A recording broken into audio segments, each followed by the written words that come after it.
আজ পুদিনা পাতার শরবত। পুদিনা পাতা ছাদে প্রচুর হয়েছে, তাই এনে এইগুলোকে ছাড়িয়ে আর পেস্ট করে ফ্রিজে রেখে দিয়েছিলাম।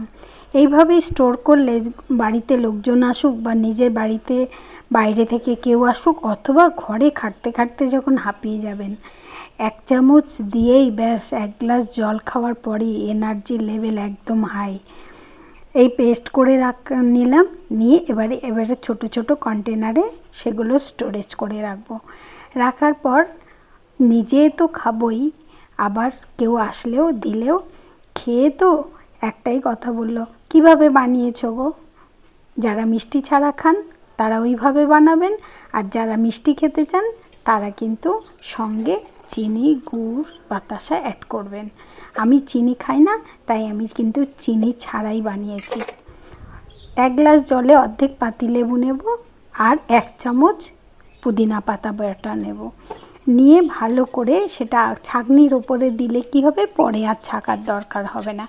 একেবারে ছাঁকনির গ্লাসের ওপর ছাঁকনিটা বসিয়ে দিলে তাহলে আর ছাকাছাকির ঝামেলা থাকবে না। পাতিলেবুটা চিপে দিলাম, এবারে দিয়ে দেবো 1/2 চামচ গোলমরিচ। অসাধারণ টেস্ট হয়, আর তার কিছুক্ষণ পর থেকেই মনে হয় শরীরটা একদম হালকা, কি শান্তি। আমার তো ভীষণ পছন্দ, আপনারা একবার খেয়ে দেখতে পারেন। শরীরও ভালো থাকবে, মনও ভালো থাকবে।